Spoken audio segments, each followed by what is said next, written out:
क्या आपने कभी ये सोचा है कि जब भी आप अपने शरीर को दबाते हैं और आपको डकारें आना शुरू कर देती हैं, आपको पैर में दर्द है, हाथ में दर्द है, जैसे आप दबाते हैं बहुत सारी डकारें आती है और उसके बाद आपको आराम पड़ता है, आपको गैस बनती है, आपको ब्लोटिंग होती है, आपको एसिडिटी होती है। तो आपको अगर ये लगता है कि सिर्फ ये गैस की बीमारी है तो आप बिल्कुल गलत हैं। आपका शरीर रो रहा है मदद के लिए और आपको सिम्टम दे रहा है कि बीमारी अब बहुत बढ़ चुकी है।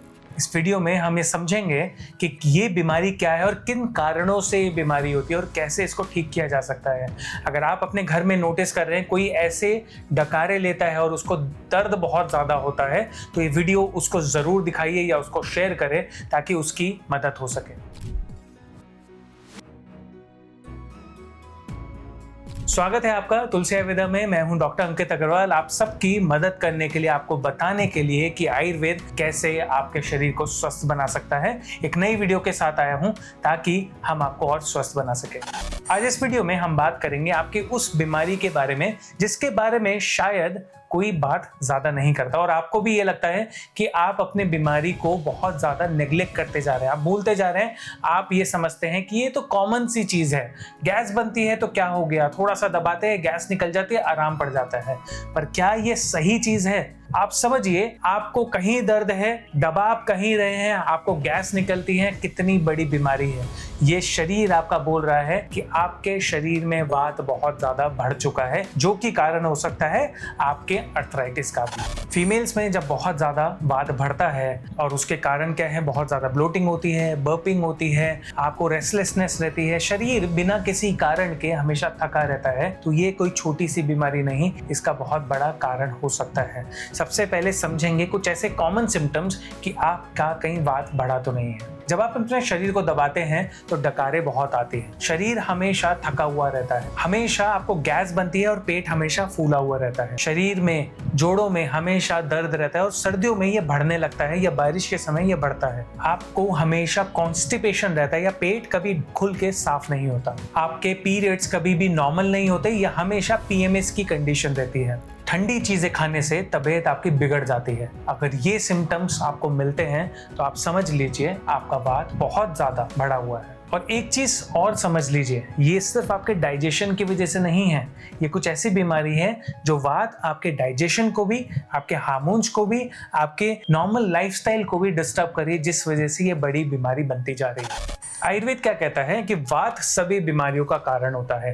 वात वो है जो आपके शरीर में वायु को बढ़ाता है। जब आपके शरीर में वायु बढ़ती जाती है तो ये सारी बीमारियां बनती जाती हैं जो कि वातज व्याधियों के अंदर आती है। अब इसके अंदर आपकी 5 तरीके के वायु रहती हैं। एक वायु जो ऊपर जाती है, नीचे जाती है, एक पूरे शरीर में रहती है, एक बीच में रहती है और एक जिससे हम सांस, ये पांचों वायु पूरा डिस्टर्ब होने लगती है। जो ऊपर जाती है उससे डकारें होती हैं, जो नीचे जाती है उससे बहुत ज़्यादा गैस बनती है, आपको मोशन में डिस्टर्ब होता है, कॉन्स्टिपेशन होता है। जो बीच में रहती है आपकी अग्नि को डिस्टर्ब करती है, आपका सांस भारी हो जाता है, आपको सांस फूलने लगता है, जल्दी थकान होती है। जो पूरे शरीर में है पूरे शरीर को थका के रखती है। ये पांचों वात जब डिस्टर्ब होती है तो आप समझ लीजिए आपके वात बहुत एक्सट्रीम लेवल पे है और इसको सही से बैलेंस करना भी उसी समय उतना ही जरूरी हो जाता है।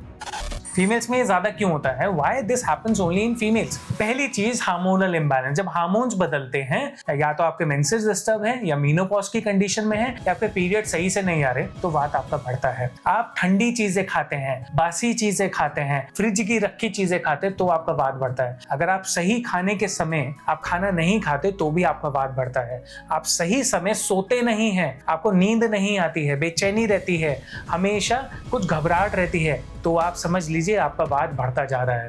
अगर आप कम सोते हैं, स्क्रीन टाइम ज्यादा है, लैपटॉप पे ज्यादा काम कर रहे हैं, टीवी ज्यादा देखते हैं, फोन ज्यादा चला रहे हैं तो भी आपका वात डिस्टर्ब होता है। आप किसी चीज को एक्सेस में करते हैं, पूरा दिन काम में लगे हुए हैं, थक रहे हैं, कुछ भी अपने लिए रेस्ट नहीं रख रहे हैं तो भी आपका वात बढ़ेगा।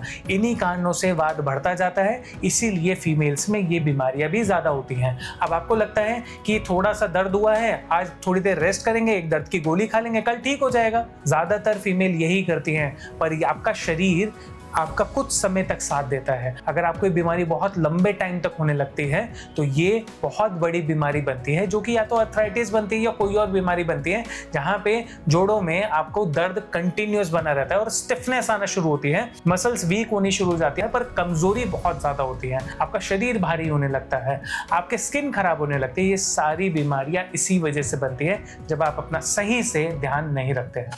अब अगर आपको ये बीमारी समझ आई है और आप चाहते हैं अपना सही से इलाज करना, तो मैं कुछ ऐसे तरीके बता रहा हूँ जो जिनके मदद से आप आज से ही थोड़ा सा अपने आप को ठीक कर सकते हैं और आज से ही इन सब चीज़ों को इस्तेमाल करना शुरू करें। सबसे पहली चीज़, अजवाइन का पानी डेली पीना शुरू करें। 1 लीटर की पानी की बॉटल में आप एक थर्मस में गर्म पानी में उसको डाल के छोड़ दीजिए और पूरे दिन भर में आप अजवाइन का पानी शुरू करिए। इससे आपके टॉक्सिन भी रिमूव होंगे, डाइजेशन भी बेटर होगा, वात भी कंट्रोल में रहेगा। दूसरा, शरीर में रोज अभ्यंग करना शुरू करें, डेली मसाज करें। या तो तिल के तेल से कर सकते हैं या महानारायण तेल से या बाथरी तेल से भी आप अपनी मसाज कर सकते हैं। तीसरा, रात को सोते वक्त कैस्टर ऑयल में थोड़ा सा चुटकी भर शुंठी पाउडर, सौंठ का पाउडर और चुटकी भर काली मिर्च डालना शुरू करें और उसको गर्म पानी से ले लीजिए। इससे पेट भी ठीक रहेगा और वात भी आपका कंट्रोल रहेगा।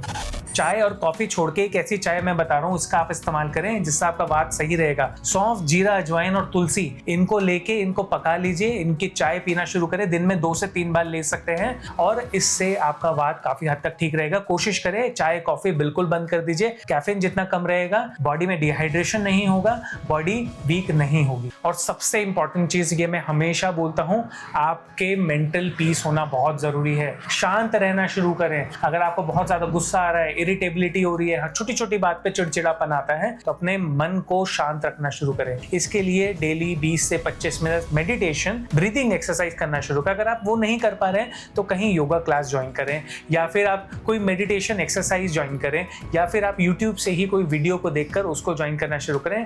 वो आपके मन को शांत रखना शुरू करेगा और आपको हेल्प करेगा। अगर आपको ये वीडियो पसंद आई तो ज़्यादा से ज़्यादा फीमेल्स को शेयर करें और घर में अगर आपको किसी को ये प्रॉब्लम है तो उनको ये वीडियो दिखाइए। अगर ये पसंद आई तो चैनल को सब्सक्राइब जरूर करें, सबको शेयर करें ताकि आयुर्वेद आप सबकी मदद कर सके। और ऐसे ही हम इस चैनल पे आपके लिए आयुर्वेद से रिलेटेड कुछ ऐसी चीज़ें लाते रहेंगे ताकि आप अपनी और अपने परिवार को बिल्कुल स्वस्थ रख सकें। धन्यवाद।